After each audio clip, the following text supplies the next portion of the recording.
Okay, so what I want to do is I want to talk about, give a couple more examples. One with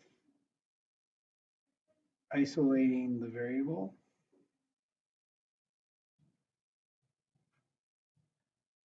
right? Isolating the variable. So this one deals with isolating the variable. We did a couple in class, but I want to do one more. So like if you look at like number 4, you have this.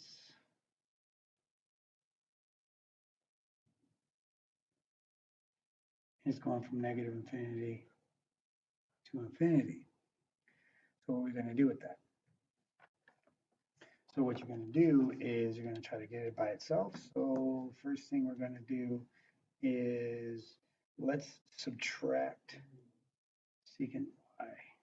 If we subtract secant y, you get 6 secant y equals negative 4 radical 3. And then the next step is we're going to divide by 6. So when you divide by 6, you get secant y equals negative 2 radical 3 over 3. All right, so what I have to do is then the next thing I'm just going to say is like it did in class. So the secant has a cousin of, I guess that's cosine. So the cosine of y would be negative 3 over 2 radical 3. You can't do that. So let's multiply it by that. So you get the cosine of y equals negative 3 radical 3 over 6. So the cosine of y gets you radical 3 over 2. So look on your unit circle, or if you've memorized it, where on the unit circle is the cosine radical 3 over 2? Well, the places that they are is 5 pi over 6 and 7 pi over 6. But they want all the answers, so we're going to go 2 plus 2k pi, and this one's plus 2k pi. Okay, so that's another example of isolating the variable. So that will give you, so you have most of those, you can work on the other ones tonight. All right, and then looking at another one, the other one is solving for using factoring. I think we did 3 examples of that, so I think we're okay with that. We could look at number 13. Probably 13 is probably a tough one. So this is factoring. This is factoring. So if you look at factoring, you're going to go secant to the 4th power x. Right? So this is number 13.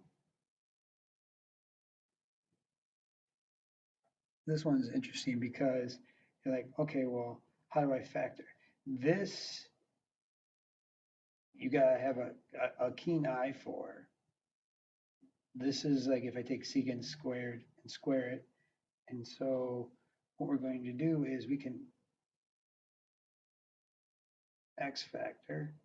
So a times c and b. So what's a times c? That's 4. What's b? That's negative 5. So how's this going to work? How about negative 4 and negative 1? And then when we do this, it's going to look like this. Split the box up. Here is going to be secant squared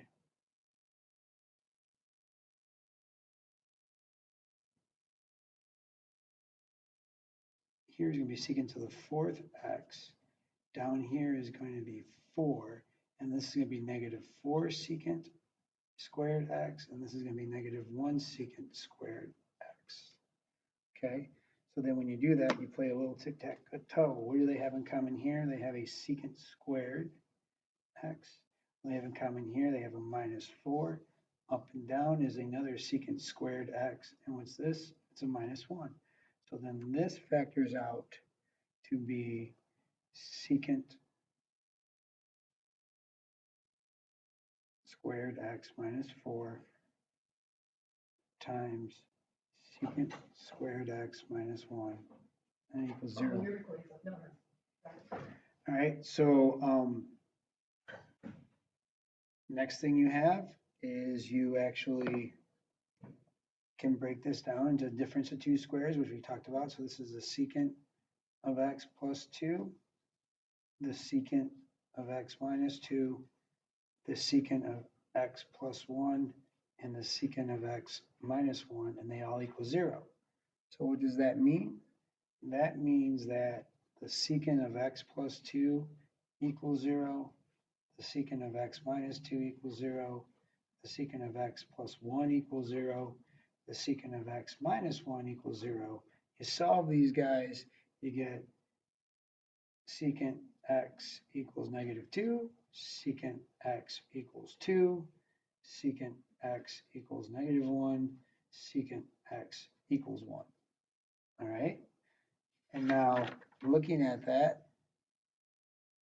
you can say, well, then I'm going to say the cousin of that is cosine. So cosine x equals -1/2. Cosine x equals 1/2. Cosine x equals 1, that is negative, and cosine x equals 1. Now look on your unit circle. Where is this from pi to 2 pi? Because remember, we're looking at from pi to 2 pi. So looking at the unit circle, I think it's at pi, 4 pi over 3. Let's see, pi, 4 pi over 3, 5 pi over 3 takes care of the negative pi, -1 over 2 and the 1 over 2. And the -1 and 1, well, that -1 and 1 is going to be the pi and the 2 pi. Okay?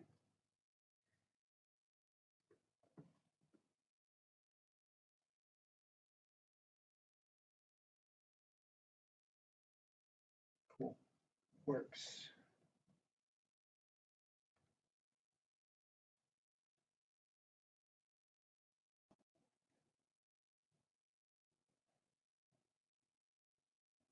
And so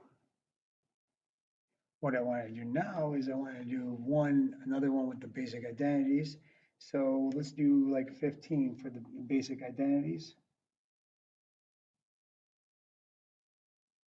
For the basic identities, 15, you got cosine x minus 1 equals 1 minus cosine squared x. So I'm going to bring this stuff over, so see if you can see what's happening. I'm going to add cosine squared x and take away 1 at the same time. So when I do that, I get cosine squared x plus cosine x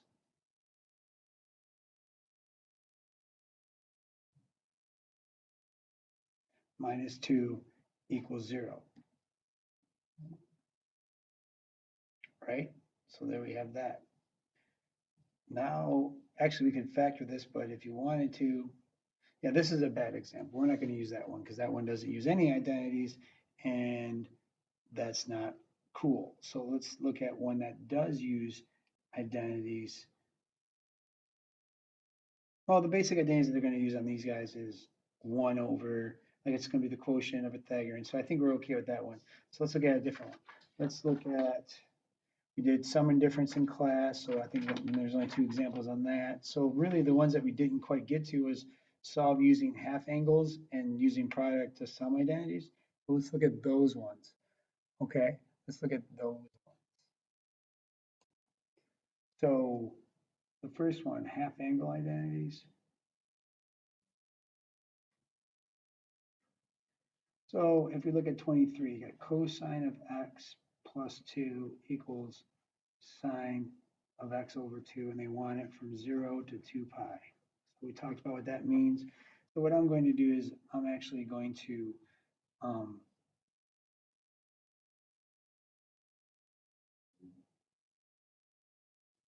look at what I need to do here.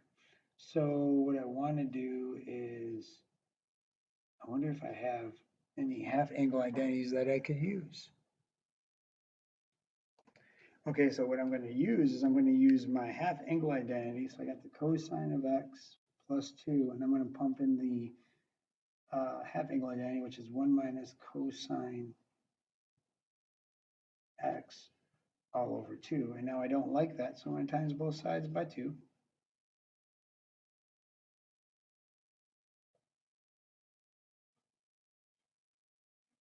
So then this guy gives me 2 cosine x plus 4 equals 1 minus cosine x. And then I'm just going to do a little bit of algebra. So I'm going to add cosine x to both sides. I get 3 cosine x plus 4 equals 1. Then I'm going to take away 4. So I get negative 3. Divide by 3, so I get x cosine x equals negative 1. And where on the unit circle is it? Where is cosine x negative 1 between 0 and 2 pi? That is just pi, right? So that's the half angle. And then we'll do one more using product to sum. All right, so let's use one more using product to sum. Okay, the one for product to sum, we got number, let's do 25. Sine of theta minus sine of 3 theta equals 0. And I'm going from 0 to pi. If I do that, I'm going to see that I got this and this. So I'm going to use my product to sum. So what's going to happen is this sine theta minus 3 theta can be written as 2 cosine theta plus 3 theta all over 2 times sine of theta minus 3 theta all over 2, and that equals 0. So then what you have is 2 cosine 2 theta times sine of negative theta, and that equals 0. Now be very cautious here. What happens? See, remember this guy was another old identity, so that's going to send this forward. So you get negative 2 cosine 2 theta times sine of theta equals 0. So then you split it up. Either that equals 0 or the sine of theta equals 0. On this guy, I'm going to divide both sides by negative 2. So I get the cosine of 2 theta equals 0. And I get the sine of theta equals 0. Right? I think I have a double angle identity for cosine of 2 theta. And I think it looks something like 2 cosine squared theta minus 1 equals 0. This guy is fine where it's at. Now I'm going to add 1, divide by 2. Right? So then I have, coming over here, I have square root. So I got cosine theta equals plus or minus the square root of a half, and sine theta equals 0. So whereas, I'm going to polish this up, so the cosine of theta is equal to plus or minus radical 2 over 2, and the sine of theta is equal to 0. So where from 0 to pi is cosine equal to radical 2? Pi over 4, and the negative is 3 pi over 4.